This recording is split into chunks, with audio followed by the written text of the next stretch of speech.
안녕하세요. 아는 안과 닥터 소정원 원장입니다. 지난 1편에서도 백내장에 관련된 궁금한 질문에 대한 것도 답변을 해드리고 많은 내용을 알아봤는데요. 더 궁금하신 내용들 이번 2편 영상에서 좀 더 비중 있게 심도 있게 다뤄보겠습니다.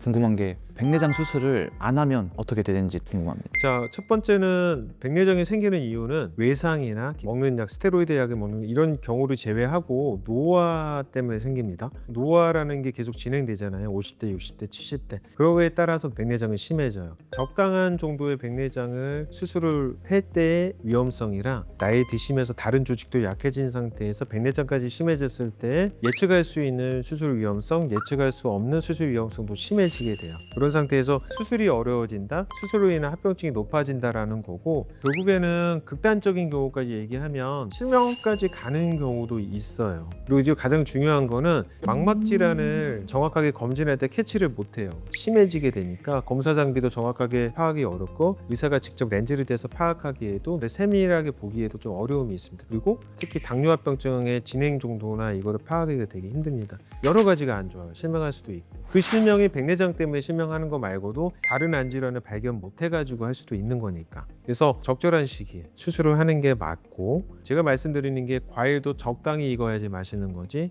너무 익어버리면 당도도 떨어지고 썩어 문드러지잖아요. 이런 개념으로 보시면 될 것 같아요. 저 안 그래도 질문을 드리려고 했는데 환자분들이 느낄 수 있을 정도로 천천히 오나요? 백내장 타입에 따라 다른데, 백내장은 과일로 따지면 과일이 앞에 껍질 뒤에 껍질이 있어요. 그리고 과일 속이 있는데, 일반적으로 핵경화 백내장이라고 해서 과일 속이 나무 나이테 굵어가듯이 서서히 진행하는 형태는, 이거는 서서히 진행한다고 보면 되는데, 피질 백내장이라고 해서 요거는 진행 속도가 빠를 수 있습니다. 수개월에서 1, 2년 사이에 급격히 진행이 돼서 수술이 빨리 해야 되는 경우가 있을 수는 있어요. 그래서 백내장이 생기는 타입이나 형태에 따라서 진행 속도는 다를 수 있다. 물론 핵경화 백내장도 진행 속도가 좀 빠른 패턴도 있긴 해요. 그럼 백내장을 너무 일찍 치료하는 건 또 안 좋다는. 안 좋죠. 왜요? 노안이나 어떤 시력 불편감은 안경으로도 커버할 수가 있는 거니까. 쓸 수 있는 데까지 최대한 쓰다가 불편할 때 바꾸는 게 좋은 거라는 그렇죠. 근데 대신에 그 불편함을 마냥 버티는 것도 아니니까 적절한 점을 찾아야 돼요. 적절한 점. 연배도 중요할 거고. 그렇죠. 그래서 수술 시기라는 게 단순히 초기에 건드리는 거는 저는 권장하지 않는 방법이지만, 이게 오롯이 그 불편감이 백내장 변화로 인한 불편감이다 그러면 충분하게 검안하고 검진한 상태에서 판단을 하고 필요하다라고 하면 접근을 하긴 해요. 적절 시기라는 건 적절 타이밍이 있으니까 여러 가지를 보고 판단을 하는 거죠.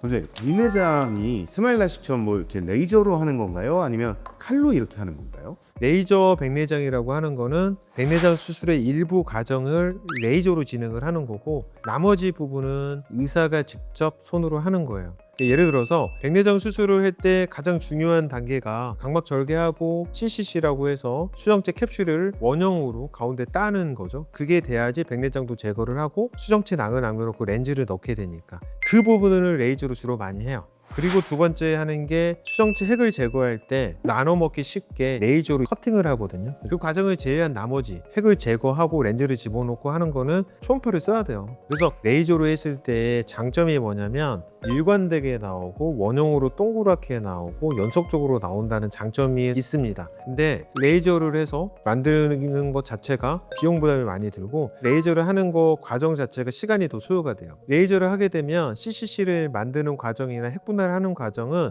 백내장을 수술을 하기 전에 특수 레이저 기계로 한번 하고 그 다음에 수술장을 가거든. 근데 이제 일반적인 백내장 수술은 원스텝으로 진행을 하잖아요. 절개하고 CCC를 하고 핵분할을 하는 거니까. 그래서 수술 시간이 더 소요가 된다. 그러면은 결과적으로 레이저만 무조건 한다고 좋은 것도 아니고, 레이저 쓸 땐 레이저를 쓰고 원장님이 손기술 들어갈 땐 손기술 쓰고. 이렇게 하시면 됩니다. 레이저 백내장이 전 스텝이 레이저로 되는 게 아니다. 두 번째는 비용이 들어가는 거에다가 추가적인 수술 시간이 길어진 거를 감안을 했을 땐 그렇게 메리트가 있지 않다. 그리고 이제 실제로 해보면 CCC 어떤 내구성을 따져봤을 땐 손으로 따는 게 레이저로 따는 것보다 훨씬 더 안전합니다.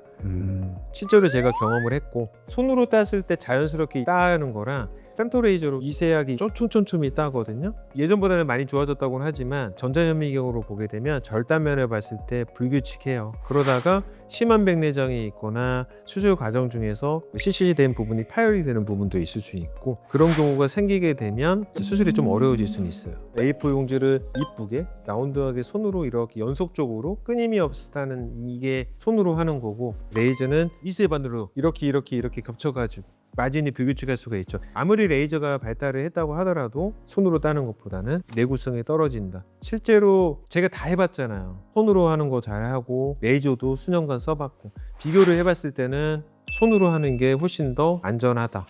이런 생각을 할 수도 있을 것 같아요. 원형을 예쁘게 따고 안 따고보다 뒤에 인공수정체를 얼마나 깔끔하게 잘 넣느냐가 더 중요할 텐데, 이게 왜 그렇게 중요한 거지? 백내장 수술에서 제일 중요한 게 들어간 렌즈랑 그 수정체낭하고의 컴플렉스가 잘 유지가 돼야 돼요, 평생. 근데 거기에 기본 전제가 되는 게 뭐냐면, 첫 번째 스텝이 뭐냐면 CCC입니다. 주머니를 만들었잖아요. 주머니 뚜껑이 만들어 있는데 CCC가 크거나 너무 작거나 중심부에서 내 시축하고 멀어져서 떨어져 있거나 지저분하게 되거나 그러면 렌즈 유지의 첫 단계인 CCC니까 안착이 잘 안 돼요. 그래서 틀어지는 경우도 있고, 나중에 후발 백내장 같은 게 생길 때도 렌즈가 틀어지면서 이치의 어떤 이탈이나 이런 거 조정을 하기도 하고, 내가 보이는 센터는 이건데 CCC 마진이 이렇게 디센터라고 해서 서져가지고 혹시나 돼 있다라고 하면 가운데 이제 가려지는 부분이 더 많으니까 시력도 떨어지게 되고, 그래서 정중앙에 내 시축에 맞춰서 중심부를 잘 잡고 센터에 맞게 너무 크지 않게 너무 작지 않게 사이징을 결정을 해야 되고, 라운드하게 해주는 게 중요합니다. 제가 들어보니까 이게 명품 같아요. 명품. 맞아요. 네, 원장님이 딱 말씀하시는 모든 전 과정들이 장인의 명품. 장인이 네. 다 이렇게 명품을 아름답고 기술적으로 완벽하게 내어드리는 그런 느낌이 많이 들었습니다. 감사합니다. 지금까지 백내장에 대한 궁금한 질문에 대해서 답변을 세세하게 드렸고요. 더 궁금하신 내용이 있으시거나 그러시면 저희 유튜브 댓글에 문의 글을 남겨주시면 성심껏 답변해드리겠습니다. 이번 영상 보고 문의 많이 올 것 같습니다. 그러니까요. 네, 감사합니다. 선생님. 네, 고생하셨습니다. 자.